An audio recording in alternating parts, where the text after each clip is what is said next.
folks, now this is final that we have a country, its name is Pakistan, but it is not a country by any democratic, civilized, or international norms.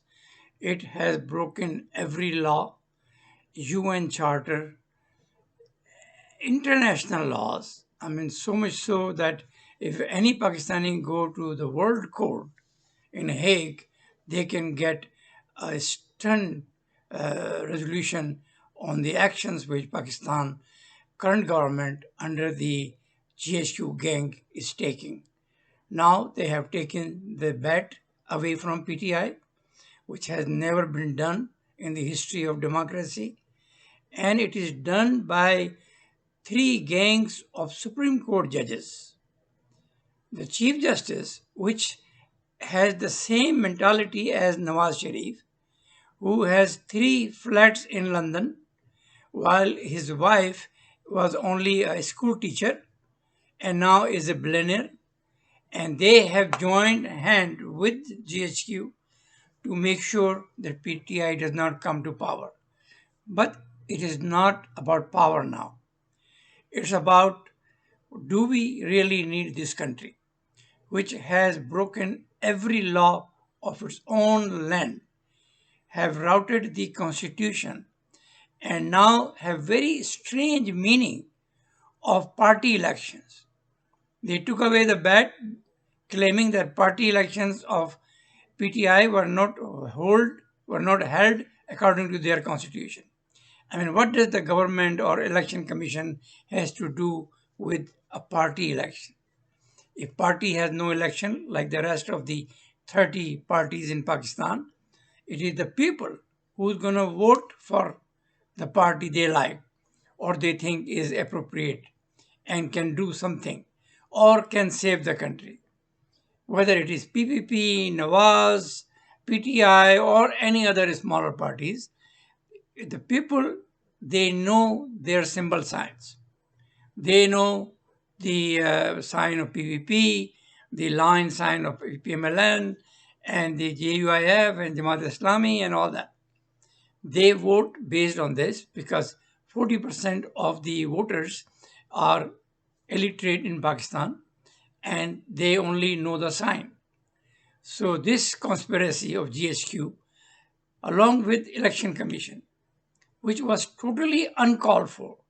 There is no point in going after the sign or symbol of a political party just to make sure that his voters can get in confusion and can put their stamp or sign or thumb on somebody else. And then they can claim, oh, they didn't get enough vote. Now, this war is war for the existence of the country. And it will be incumbent for every Pakistani to come out on February 8 and vote whoever they like. But they have to cast their vote, and every constituency should be informed of whatever sign the candidate has. I mean, this is the worst political engineering Pakistan has faced. Pakistan has been facing political engineering in the last 70 years, where this thug, low IQ interpass, third class interpass, GHQ gang is playing with the destiny of the country and has almost destroyed it. Because today Pakistan is in a condition that it has no future. The people don't believe in the country. Everybody want to leave the country. And these thugs, they think, okay, you want to leave the country, you go and send dollar here to your family. We need those dollars only. We will not give you the voting power or right to vote, and we'll only take your dollar and confiscate it or use it for our own purpose. This is how bad this country has become. And Imran Khan has become a symbol for Pakistan. It has become a person above any other political person in Pakistan, even Qazi Azam. Although Qazi Azam created this country, which he should not have created, because these GSU gang who are from Punjab did nothing for the struggle of Pakistan, and they did not deserve it. But he had a pain in his heart about the Muslims of India, including the current Pakistan, the Bangladesh, and the other Indian Muslims. And he knew that Muslims have been so stupid since they came to India that they only cared about their power, getting a lot of wives, getting free land because they occupied India many, many times. But every time they did not bring any system. They used the shade of Islamic Jihad, where all these invaders, they brought the poor people and tell them that this is a call from Allah and the time has come now to get the Shahada and all that nonsense. And those poor were always the fodder of the war or invasion. And because they were ruthless, they beheaded anybody who came in there between. They controlled the area. They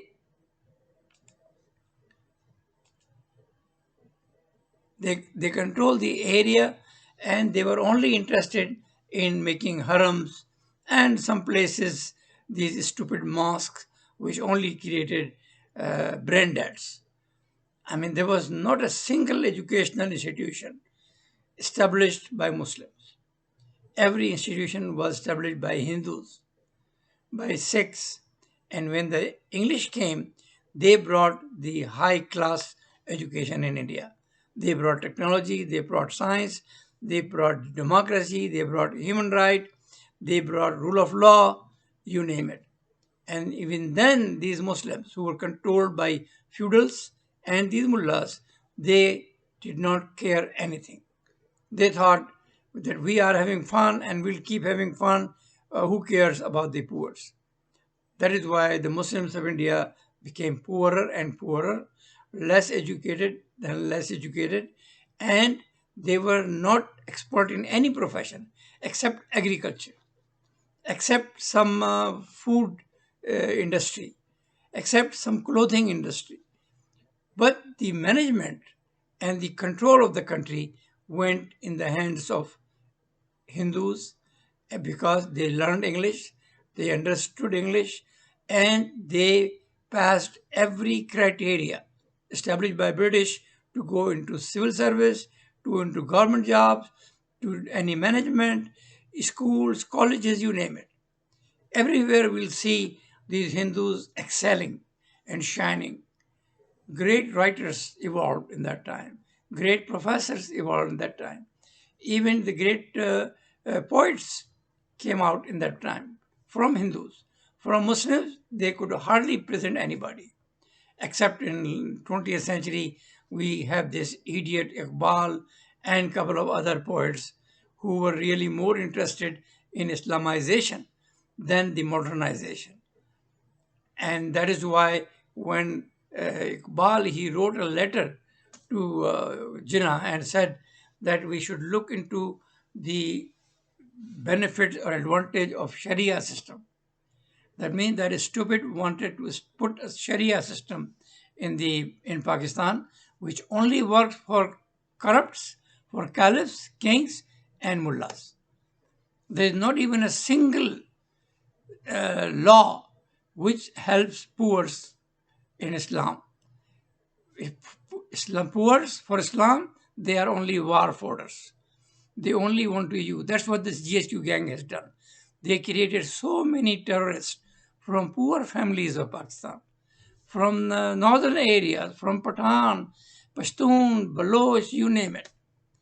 They took the poor and brainwashed them, give them some food and say, okay, when you die, this Huris are waiting for you. You will get 72 of them. You can see every part of their body. Their clothing will be so fine and that you will never get this in this world. So do what we are doing, become a shaheed, and then everything is free for you. This is how Muhammad sold his religion. But that was that time. When Qazi Azam established this country, he established the country away from the religion. He said the government will not sponsor any religion. For the government, everybody is equal and free. Everybody is equal irrespective of caste, color, religion, ethnicity, you name it. That was the message. And he gave that message loud and clear. But unfortunately, with the stupidity of Liaquat Ali Khan and then the induction of this military gang, Pakistan could never go on the right path. That is why we come to a situation today that it cannot pay its loan, it cannot create jobs, it does not give any right to women or minority who are the key for progress in any country. And then we have on top of this stupid courts, GHQ gang, cruel and corrupt governing system, and there is nothing which we can say right or correct.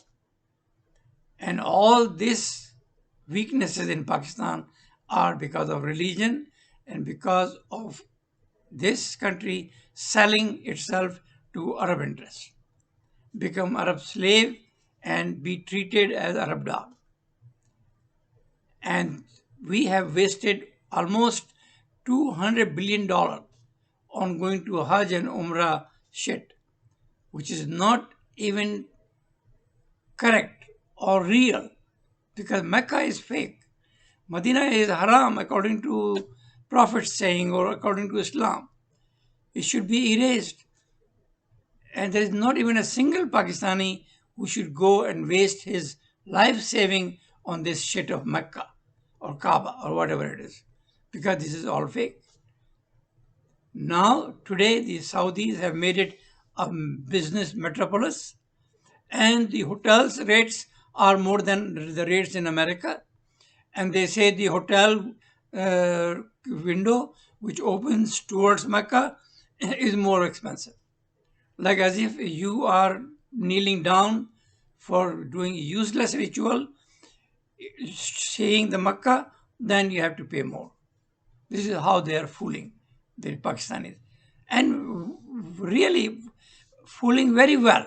Pakistanis deserve this, because the Pakistanis are never allowed to question anything in their country. They have been told that Muhammad is a very high pedestal guy and the God created this universe for them. And we have to do durood million times a day, and then when we do durood, we'll be very rich, we'll have oil wells like Saudis have and all that nonsense. Every Pakistani wastes over 30% of his life in this religious shit, waste his life saving in Mecca, Medina. That's why the country will remain poor.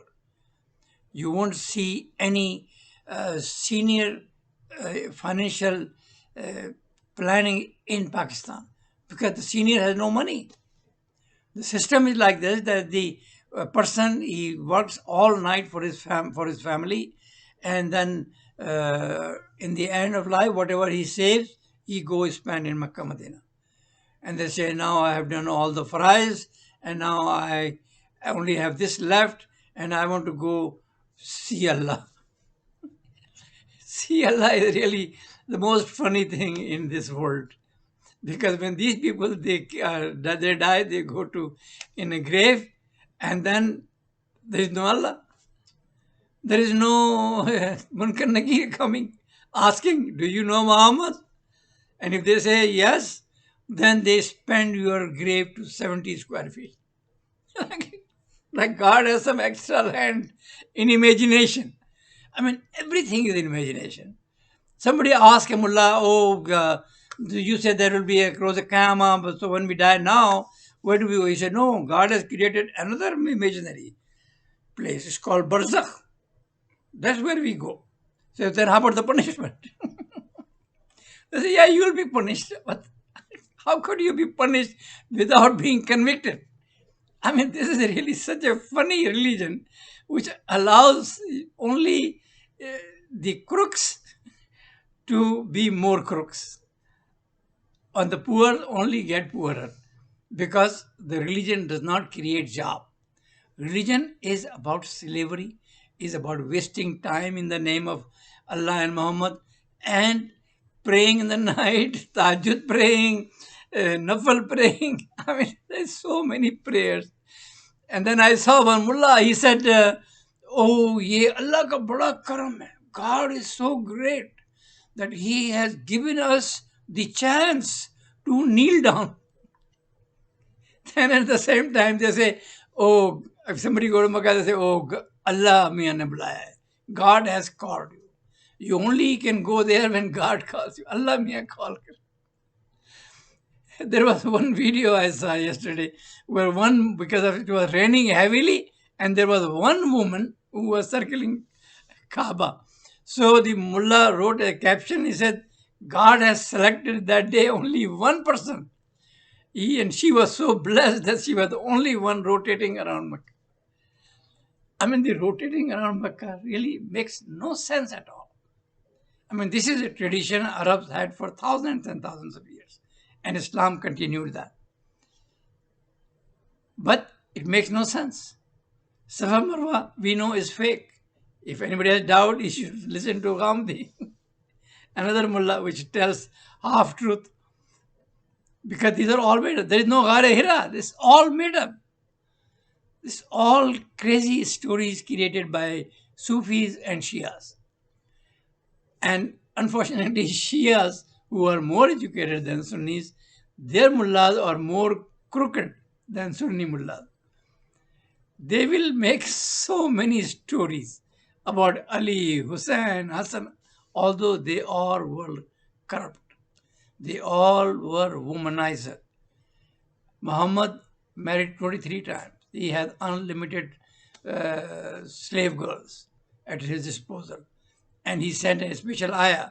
You can read in Al-Ahzab, Surah 30 to 33, where he says, God says, Muhammad, we know your problems. That's why we allow you unlimited women, even without dowry. This is how he was managing his life. He will have sex with anybody he likes. And they will say, you are blessed. Now you are going to heaven with me. And same is Ali. They spread the news that any woman who come to our bed is going to go to heaven.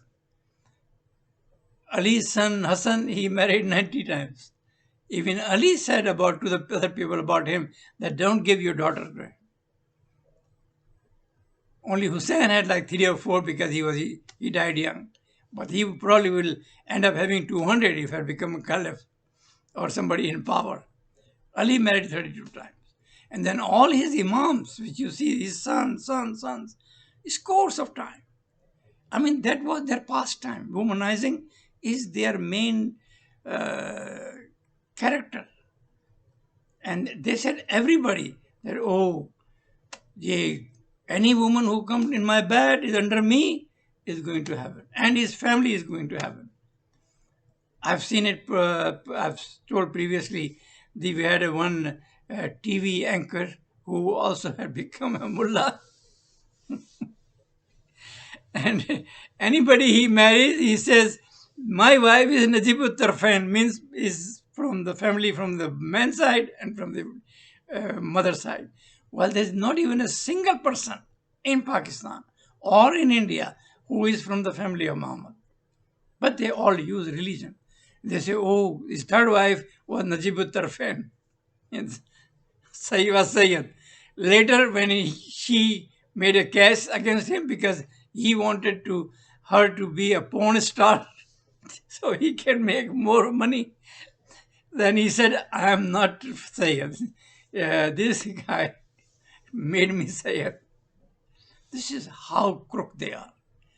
And if you hear a mullah, you will see, oh, if you want to give us some sadaqah or kharat, join your hands like this and put on the hand and be very respectful before you give us this. They are begging, but they say whoever is giving us money should think that he is getting a favor from us. This Pakistanis really, they have been converted into a progressive nation to a gutter nation, a nation which really lost every respect of it. That is why we have, the area we call Punjab, which did not struggle for creation of Pakistan. All Punjabi, they woke up on the 16th of August and they were told, oh, you are a free people now. 15th of August. And then they realize that they have a free country. And then they start exploiting it. And the people who were riding on donkey, today they are riding on trucks. And they are still not happy with Qazi Isa. But the area where Pakistan was created was socially very creative. It was called the Star of Indian Continent, Lahore. And we have 2 Nobel Prizes coming from that city. They did not get Nobel Prize when they were in Pakistan. Their families migrated. And then in India, they excelled. We had one in Pakistan. I believe he was from Jhelum. And then he got the Nobel Prize. And he was investigating the main reason why this universe evolved. They were researching, and the world is still researching, about subparticles in an atom. An atom is something which in my finger, I have said millions of times, couple of times, that there are millions and millions of atoms revolving in this finger with the speed of light. This is how this. And that from Jhelum, now we have a mullah, the most famous mullah engineer, who come from Jhelum.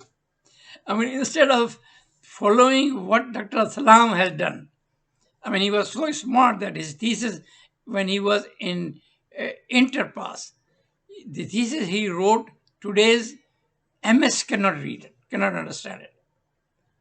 This is how smart he was. So instead of building on his smartness, the nation dumped him. No, he's Qadiani. Well, Qadianis are the most educated people. They are better than millions and billions of Arabs because they believe in human rights. They believe in women's rights. Their mullahs are also crooks, but they are very liberal people. They do not want any religious affair to be part of the government. They were in the forefront of the struggle of Pakistan. Pakistan resolution was written by a Qadiani, and it was, I think it was Sarfraz, the first foreign minister, I forgot his name. He was very close friend of Churchill. And because Churchill hated Nehru, he convinced him to create Pakistan. And it was the bad politics from Congress which actually helped create Pakistan. And Qazi lead that war, that struggle. And there were nice people like Qadianis and Shias and Aghanis who were behind him, who struggled for this, got an independent country. But unfortunately, after when Pakistan was established, this low IQ, third class interpass GHQ gang took it over. And from then on, it's only absolute destruction. Today, Pakistan is in a situation where the world powers, they are seriously thinking whether this country need to remain as a country. Because all indications are that this will be divided in 2 or 3 parts. The so-called nuclear assets will be taken away and will be at exhibit somewhere in Tennessee.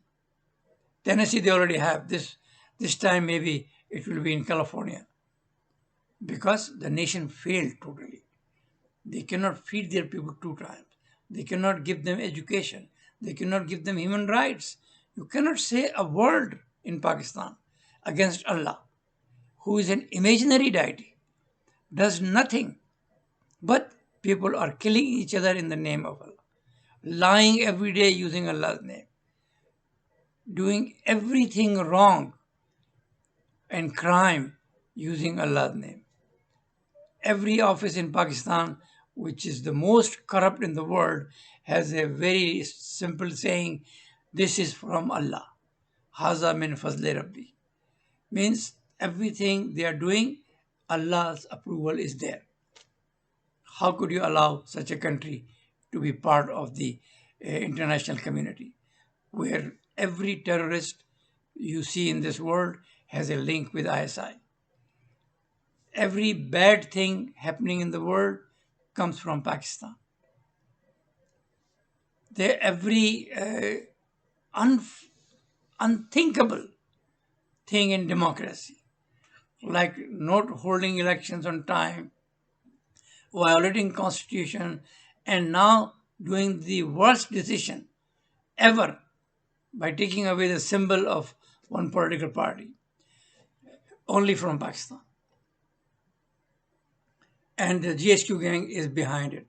They are adamant that they won't let Imran Khan come back in power, whether he comes back in power or not, but this is the end or start of the end of Pakistan. And it should, because 240 million people, it is not their fault. They give a damn about Allah, Muhammad, Quran, or Sharia. They want to do their daily work. They want to work 24/7. They want, like Karachi it used to be, Lahore it used to be. They want to make every city like Karachi and Lahore. So they can get job. They can be millionaire instead of just a few. They want a country which is like India. And there was a time when they were ahead of India. But this, because of shit of Islam and the religion and becoming an Arab slave, it has destroyed everything. And this GSU gang, whose IQ, as I said, is less than a 9th grader in Pakistan, is responsible for it. Mullahs are responsible for it. So the world has to think something has to be done for this poor 240 million people, and it is not their fault. It is the fault of the religion they have been forced into.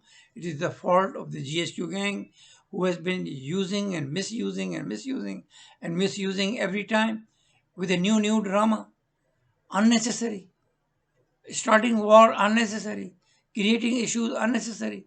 Now they are creating a one issue, unnecessary. Afghanistan does not want to have any war with Pakistan. Afghanistan actually does not want to have any war with anybody in the world. They never invaded any country. Until 18th century. From then on, when the British they made a peace with them, that's it. Afghans were living in their country peacefully without any problem. They were cultivating opium, which is actually become an issue in 1950s. Before that, opium was not even an issue. But because the user countries, they do not want to control their users. They want to punish the country who is growing. And unfortunately, the parity, when about like 30 years ago, I know that 1 kilo of heroin was something like $50,000, while the market value of that is half million dollars or more. So when they come on the road in Europe or America, their value goes up 100 times. But the punishment is given to Afghans. This is not fair. If you want Afghanistan not to grow opium, then give them trade. Put some investment. Help them in agriculture. So they can do better things. Afghans are very smart. You can see there are almost 250,000 Afghans in America living peacefully, raising their kids, bring 2 times food to their table. They are not like Pakistani GHQ or ISI, who is spreading terrorism all over the world. It is time we come out and help Afghans. They deserve it. They have been punished enough for none of their fault. And it is the responsibility of America and the Western countries to come out and help them. Think about it. God bless.